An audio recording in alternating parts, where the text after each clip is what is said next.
Hello and welcome to today's video. Today we are looking at a nib. I've got it in this pen, which is the Conklin All-American. This is a pen I've had for a while, and I just replaced the nib with this one when it was provided to me for the purpose of this video. It is the Conklin Omniflex Nib.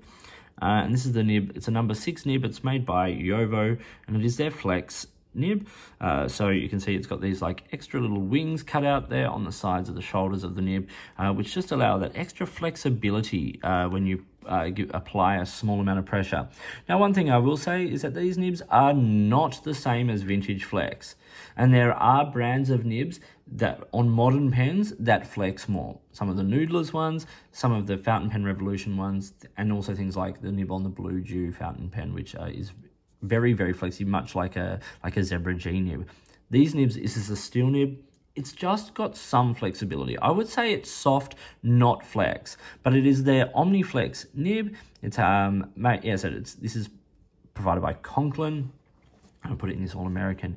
So what I'm going to do is I'm going to do a very quick writing sample with it to show the quality of the flex. But what I want to do first is to show you the writing I've done with it. Now, I've got the ink I have in this, I should say, is this, which is Conklin Denim Blue, which is a fabulous ink. Like, it's just beautiful. It's got a great shading and great color. And so I've been using that in this. So no fancy inks, nothing, just a standard ink. This is the Conklin Omniflex. Now, I do not write well with flex nibs, but I can demonstrate the sort of flexibility that it has. So I've written here, this is the Rhodia, little Rhodia shopping list pad is what I call it. This is a 5mm grid. So saying it's 5mm puts it into context with how wide these lines are. So I've started here writing with no pressure, and then I'll actually show these also alongside a picture I took with a ruler to give it the millimeter sort of ruling more, and it kind of goes from about 0.5 mil to just over 1 mil perhaps in terms of the width, or about 1 mil, and then I've written here with flex, so that's me applying the kind of pressure I feel comfortable applying on this nib. And then just back here on this page, I have shown it here alongside an extra fine. So the reason I did that is that with no pressure, sorry, the line falls about a fine to medium sort of line width. So you're not going to get a huge variation. Something like the Blue Dew, which goes from like an extra fine, very needle point sharp to a big variation. This is just going to be like a fine medium that gives you a little bit of line variation if you apply light pressure, which you can see in the writing here. So it's never going to be extra fine. It's also never going to be super, super broad. Good example is alongside here, everyday writing and then flex writing. Now, it's terrible handwriting, I understand that, but it gives you an idea of the sort of line width. Then what I have here is what I've done is I wrote with no pressure and then smeared the ink to see sort of the amount of ink it puts down, and then with the full sort of weight of the little pressure I'm happy to put, you can see it does put down a bit more ink. That's basically also another factor of flex writing, and you can see that, like, if you look up close at the writing, you can see the shading there where it goes from no flex to flex. You can see it lays down that ink and it pulls more, which is also a very nice thing to get in the writing. Then lastly, at the bottom here, what I've done is I've started with no pressure and worked up to about as hard as I feel comfortable pushing it. You can see the line variation. Now, one thing I do notice, particularly in the flex writing, this is Rhodia, which is fountain pen friendly paper, is that we tend to get a little bit of spreading, and that is because it breaks the fibers of the paper, and a lot of flex pens are going to do that. So even on Rhodia, you need to go up to the next sort of level of paper. Some of the 90 GSM Clairefontaine paper, or even things like Tom or River, tend to handle this a bit better. They're a tighter weave once again than this. But I think it looks nice, and I think that line variation, natural line variation that you get from a little bit of pressure is kind of fun. So now I will just do a little bit of a live writing sample. Here I have, this is Ayush paper.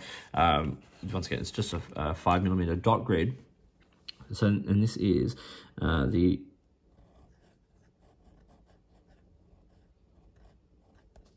OmniFlex nib. You can see there, a little bit of line variation. That's me applying a small amount of pressure, like. So there is line variation. Without line variation,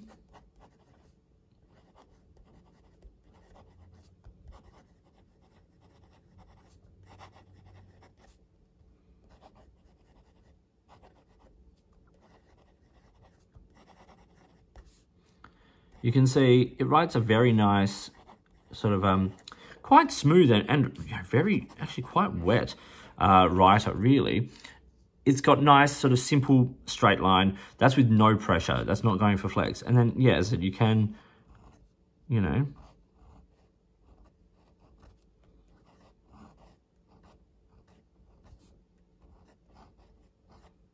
you see there that you do get a little bit of line variation, but the line variation isn't super wide. And that's about as far as I'm willing to push that nib. And if you look closely at the nib there as I do this, right, with no pressure, the tines are together. And then if I push, you see the tines opening up just a little bit. And that's that flex. Oh, of course, that's always the example. What happens is railroaded a little bit there. With flex writing, you do have to take it slightly slower.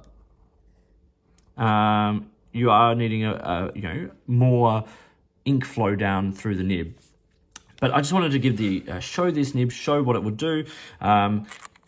It's nice. It's not vintage. It's not vintage flex. It's never going to be. But I think it lays down a nice little bit of flex that allows for just enough line variation to be interesting and to, you know, give a bit of character to your writing. But it's interesting, it's nice, and it's fun to sort of have a play with things like that. So I hope you found this video about the Conklin Omniflex nib to be useful. If this is a nib you are considering for a pen, or a pen with this nib, and there are a number of pens across a number of brands now that use this nib, particularly things I'm thinking pens from Monteverde through to, you know, Conklin and those kinds of brands. This is a nib you will come across, so it's nice to see it sort of in action, to see sort of what you can expect line variation wise. This isn't vintage flex, it's sort of modern soft flex, just enough for a bit of interest in your writing, really. So thank you for watching, and big thank you once again to Australia's distributor for Conklin, and for sending this out for me to show it on my channel. And to you, my audience, please get in touch. If you've got things way you'd like to support the channel, please get in touch. I'd love to hear from you. But enjoy your writing, enjoy your flex nibs, and whatever you are writing with. And I'll talk to you soon.